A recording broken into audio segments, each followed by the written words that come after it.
इसमें सबसे बड़ी बात यह है कि ममता बनर्जी जिस मनोरथ से सुप्रीम कोर्ट आई थी वो मनोरथ पूरा हुआ। वो सुप्रीम कोर्ट में अपनी बात रखना चाहती थी ताकि जिसका राजनीतिक पंडित ये बता रहे हैं कि उसका राजनीतिक फायदा तो अवश्य होगा, क्योंकि जब पश्चिम बंगाल में विधानसभा चुनाव होने वाले हैं अगले 2-3 महीनों में, तो ममता बनर्जी हर जगह जाकर जनता को आश्वस्त करेगी कि उन्होंने उनके उनके अधिकार की लड़ाई, उनके इंसाफ की लड़ाई सड़क से लेकर संसद और सुप्रीम कोर्ट से लेकर निर्वाचन आयोग तक स्वयं लड़ी है, स्वयं उनके लिए बहस की है और उनके अधिकारों की लड़ाई के लिए बात की। उन्होंने ये भी कहा कि वो तो बंधुआ मजदूर की तरह हैं और वो ऐसा ही रहना चाहती हैं। ममता बनर्जी ने ये भी बताया कि उनकी याचिका क्या कहती है। हालांकि कोर्ट कई बार बीच में टोका टोकी हुई और इसके बावजूद ममता बनर्जी अपनी बात कहने में कामयाब हुई और उन्होंने कोर्ट को अपनी तमाम चीजें बताई और ये बताया कि पश्चिम बंगाल के साथ भेदभाव हो रहा है, पश्चिम बंगाल के नागरिकों के साथ वोटर्स को पर बुलडोज किया जा रहा है और जो चीजें असम में नहीं हो रही है सिर्फ यही क्यों हो रहा है। एक तो असम में एसआईआर नहीं हो रही है और इसके अलावा वो प्रक्रिया पश्चिम बंगाल में की जा रही है, जबकि दोनों जगह विधानसभा चुनाव होने हैं। इसके साथ ही उन्होंने ये भी कहा कि ऑब्जर्वर्स की नियुक्ति किसी भी राज्य में नहीं की गई है एसआईआर के दौरान। तो क्या वजह है कि सिर्फ यहाँ पश्चिम बंगाल में ही ऑब्जर्वर्स की नियुक्ति की गई है। उनका ये कहना है कि एसआईआर की पूरी प्रक्रिया सिर्फ डिलीशन के लिए है।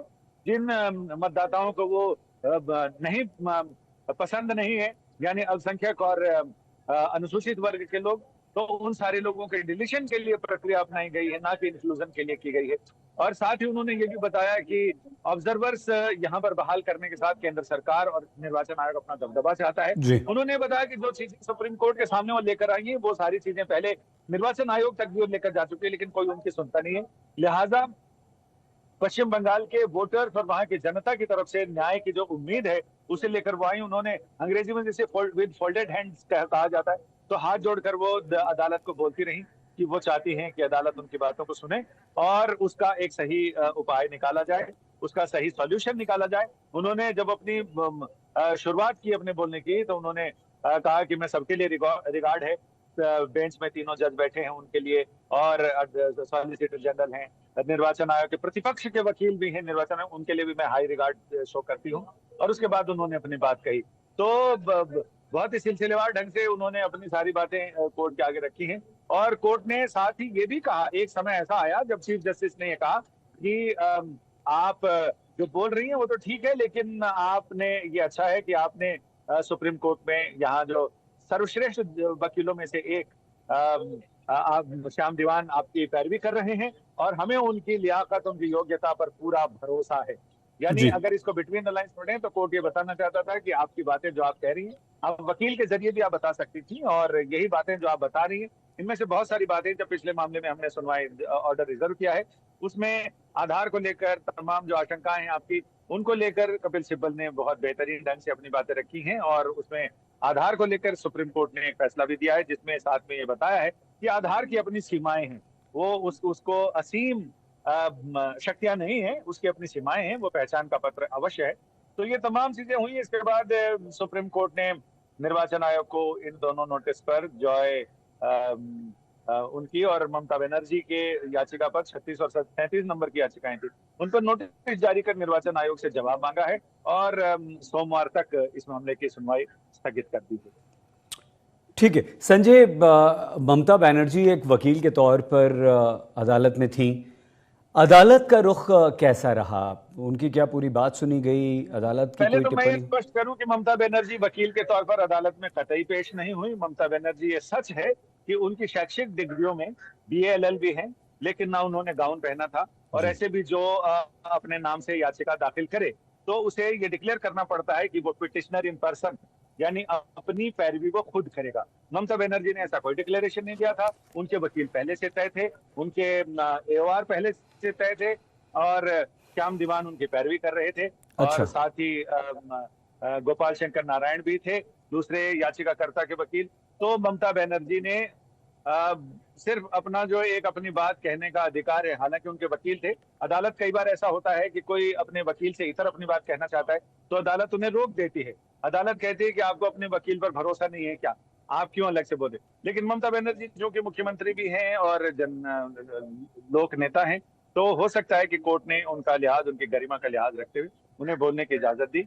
नहीं तो अमूमन होता यह है कि कोर्ट में अगर अपने वकील से इतर अगर आप खुद से कोर्ट की इजाजत के बगैर कुछ बोलना चाहते हैं तो कोर्ट कई बार डपट भी देता है, कई बार मना भी करता है। जी। तो ये सच है कि ममता बनर्जी ने डिक्लेयर नहीं किया था कि वो पिटिशनर इन पर्सन इस मामले में अपनी पैरवी खुद करना चाहती है, क्योंकि मुख्यमंत्री को बहुत सारी चीजें देखनी पड़ती है। मामला लंबा खींच गया तो मुख्यमंत्री कहाँ सारे काम छोड़ के अपनी पैरवी के लिए खुद आएंगी। तो ऐसे में राजनीति में बहुत सारी चीजें एक संदेश देने की होती है। ममता बनर्जी ने संदेश दे दिया, निर्वाचन आयोग से भी सीधी खुद मुलाकात की और सुप्रीम कोर्ट में भी खुद हाजिर हुई, और सिर्फ हाजिर ही नहीं हुई, अपनी बात सुप्रीम कोर्ट तक पहुंचाई और जनता को जो संदेश देना था वो संदेश उन्होंने बाकायदा और बाखूबी दिया। बिल्कुल ठीक है संजय, एक तो बहुत अच्छी बात यह है कि आपने स्पष्ट किया कि ममता ने अपनी पैरवी खुद नहीं की, उनके वकील वहां पर मौजूद थे और वो पिटिशनर के तौर पर ही थी।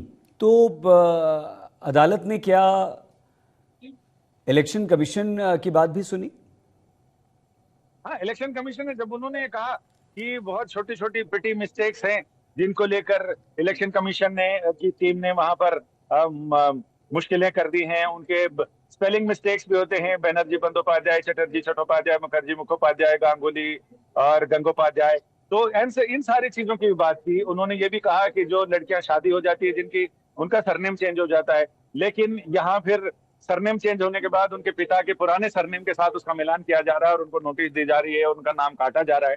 तो इस पर भी इलेक्शन कमीशन ने बताया कि ऐसा नहीं, और ऐसा है तो फिर उन शिकायतों पर गौर किया जाएगा।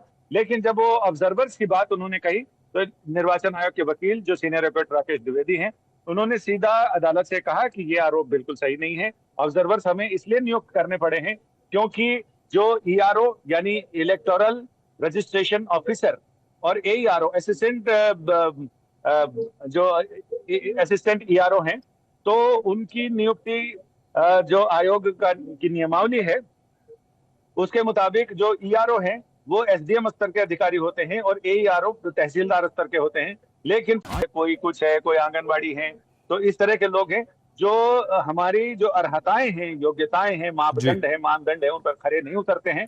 लिहाजा उनको इस तरह के नियमों की, चुनावी नियमों की और प्रक्रिया की जानकारी नहीं है। तो ऐसे में चीफ इलेक्शन ऑफिसर जो मुख्य निर्वाचन अधिकारी हैं राज्य के, उनकी सिफारिश पर हमें काम सुगमता से आगे बढ़े और पूरे नियमों के साथ आगे बढ़े, तो इसलिए हमें ऑब्जर्वर्स की नियुक्ति करनी पड़ी है और 8,300 करीब ऑब्जर्वर्स और माइक्रो ऑब्जर्वर्स नियुक्त किए गए हैं ताकि कहीं किसी तरह की कोई दिक्कत ना आए। और नियमावली को लेकर अगर ऐसे अफसर हैं जिनको प्रशासन का अनुभव नहीं है, जिनको इन सारी चीजों का अनुभव नहीं है, इलेक्शन के नियमावलियों का और कैसे मतदाता सूची तैयार की जाती है, कैसे उनका नाम ऐड किया जाता है, कैसे डिलीशन होता है, तो इसके लिए हमने ऐसे ऑब्जर्वर्स नियुक्त किए हैं जो पड़ोसी राज्यों से हमने बुलाए हैं और जिनको इन तमाम नियमावलियों की, तमाम प्रक्रिया की जानकारी है। तो वो सिर्फ, उन्होंने ये भी कहा कि वो सिर्फ वहां ऑब्जर्व करने के लिए है, वो सारी प्रक्रिया देखेंगे, दखल नहीं देंगे, और उसमें अगर कुछ गड़बड़ होगी तो अगर उनसे सलाह मांगी जाएगी तो सलाह देंगे, अदरवाइज वो अपनी रिपोर्ट इलेक्शन कमीशन को देंगे कि कहाँ क्या हो रहा है। बहुत धन्यवाद Sanjay. Constitution, we are under your custody, and Constitution, you are the guardian of the Constitution. You are nobody super than you, the judiciary. Thank you so much. Thanks a lot. Jai Hind, Jai Bangla.